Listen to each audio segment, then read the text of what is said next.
ஸ்டாலின் பேசுகிறார். அதிமுக 10 ஆண்டு கால ஆட்சியில இருண்டாச்சு என்று. ஸ்டாலின் அவர்களே, அனைத்து இந்திய அண்ணா திராவிட முன்னேற்ற கழக ஆட்சி ஒரு பொற்கால ஆட்சி. பொற்கால ஆட்சி தானே. 10 ஆண்டு ஏற்கனவே பொன்முனை செம்மல் புரட்சித் தலைவர் எம்ஜிஆர் காலத்திலும் சரி, அம்மா காலத்திலும் சரி, கிருஷ்ணகிரி மாவட்டம் வளர்ச்சி பெறுவதற்கு இருவரும் தலைவர்கள் எடுத்த முடிவு இன்றைக்கு கிருஷ்ணகிரி மாவட்டம் தண்ணீரை பெற்றிருக்கிறது. இன்றைக்கு கிருஷ்ணகிரி மாவட்டம் தருமபுரி மாவட்டத்திலிருந்து பிரித்து புதிய மாவட்டமாக அவமா இருக்கிற காலத்திலே உதயமானது. மீண்டும் இந்த மாவட்டம் வளர்ச்சி அடைய வேண்டும் என்பதற்காக சுமார் 350 கோடியில பிரம்மாண்டமான அரசு மருத்துவக் கல்லூரி மருத்துவமனையை கொண்டு வந்திருக்கிறோம்.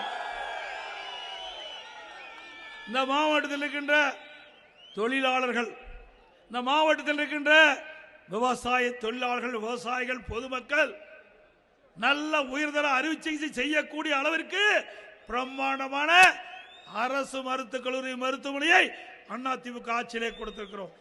நல்லாட்சினா எடப்பாடியார் தான். வாக்களிப்பீர் இரட்டை இலைக்கே.